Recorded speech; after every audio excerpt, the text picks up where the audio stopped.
"Get off my property," I shouted, as bulldozers tore through the old cedar fence that had bordered my family's land for generations. Clara Benson, the president of our HOA, stood in the middle of the chaos, waving a folder thick with paperwork and smiling with a smug sense of triumph. "This land is ours now, Dylan," she declared. Little did she know, my father and grandfather had carefully orchestrated a legal trap over 50 years ago, waiting patiently for someone arrogant enough to fall into it. The splintering crash of falling wood jolted me awake that morning. I ran outside barefoot in my pajamas, heart pounding to see the heavy machinery already clawing into our property line. Clara stood tall in a crimson power suit, her arms crossed as she watched the destruction. A century-old cedar crashed behind her. "We're building the new community pool here," she said, holding out a rolled blueprint. "Your family's been hoarding this land for far too long." My hand shook as I pulled out our property deed. 5 acres, fully paid for, legally registered. "This is our property," I shouted over the roar of machinery. Clara's smile didn't reach her eyes. "Outdated paperwork," she said coolly. Then she physically shoved me backward. "Move or be moved." When police arrived, Officer Grant simply shrugged after a quiet word with Clara. "Civil matter," he said before driving off. I later discovered his wife sat on the HOA Architecture Committee. As the bulldozers advanced, Mrs. Whitaker, our elderly neighbor, approached. "They did the same to the Harringtons last year," she whispered. Clara claimed their lines were wrong too. It wasn't a coincidence. It was a calculated strategy. That night, I dug through my father's old files and found a weathered envelope marked, "Open only if the land is threatened." Inside was a letter in my father's steady handwriting. It changed everything. So, if you're reading this, the Benson family is finally making their move. They've always wanted our water rights. The 5 acres sit on an aquifer that supplies water to half the county. Beneath our land is a trust one set up with your grandfather. It includes legal provisions that will cost anyone tens of millions if they build without authorization. The letter detailed a complex water rights trust established in 1973. It granted limited usage to neighbors under strict conditions. Building on the access points, where Clara was placing her pool, would trigger penalty clauses. Inflation had since pushed those penalties above $10 million. I called our family lawyer, Daniel Reyes. "I need to pull the water trust documents quietly," I said. Daniel paused. "Your father was a legend," he said. "That trust is the stuff of legal myth. Ironclad. If Clara's building where I think, she's in big trouble." For the next week, I pretended to be defeated while Daniel quietly compiled our case. I documented everything: photos, video, GPS coordinates. Clara oversaw the project daily, parading around in designer fitness outfits, smug as ever. "You should be thanking us, Dylan," she smirked. "Your property value just went up." Meanwhile, Daniel unearthed the trust from the county archives. Still valid. Still enforceable. We only needed to wait until they breached the aquifer's protected layer. Neighbors began to speak.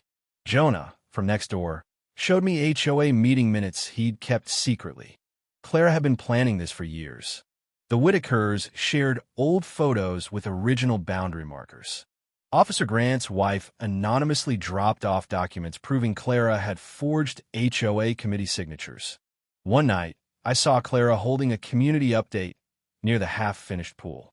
"The Morgan land has been a sore spot for years," she said. "We're reclaiming it for the community." Someone asked about legal repercussions. Clara laughed. "Their paperwork is from the last century. We have new surveys county approved." What she didn't know, the county clerk who approved those surveys was already cooperating in our investigation. Work intensified.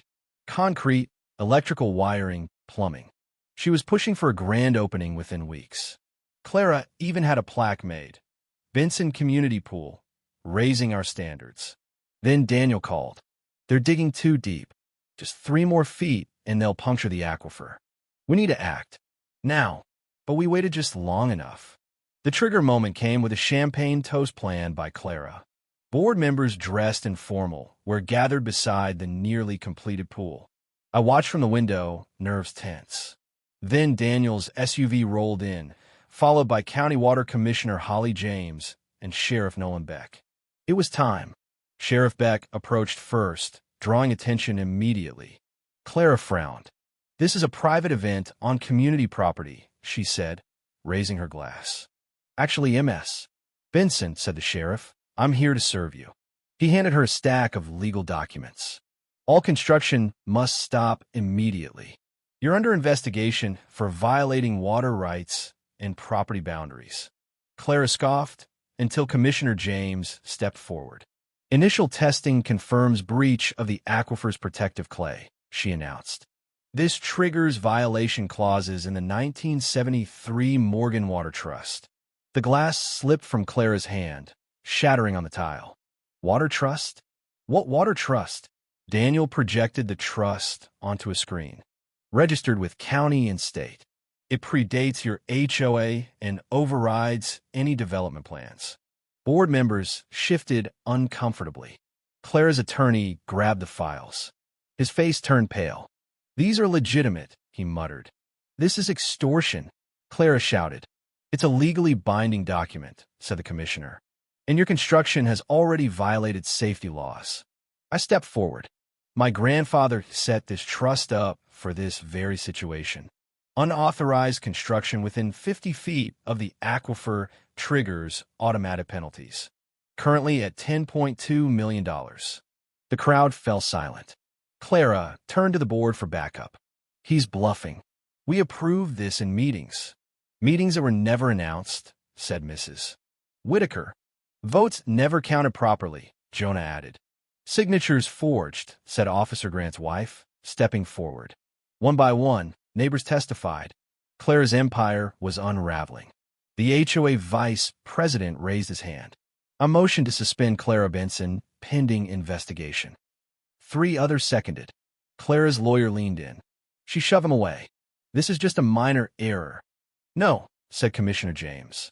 "Construction near a protected aquifer triggers $250,000 fines from 1973, adjusted for inflation, over $10 million. And it rises 5% every day construction continues." Clara broke. "I was acting for the HOA. I didn't know." Daniel raised Clara's emails. "You directed workers to ignore property lines. That's willful misconduct.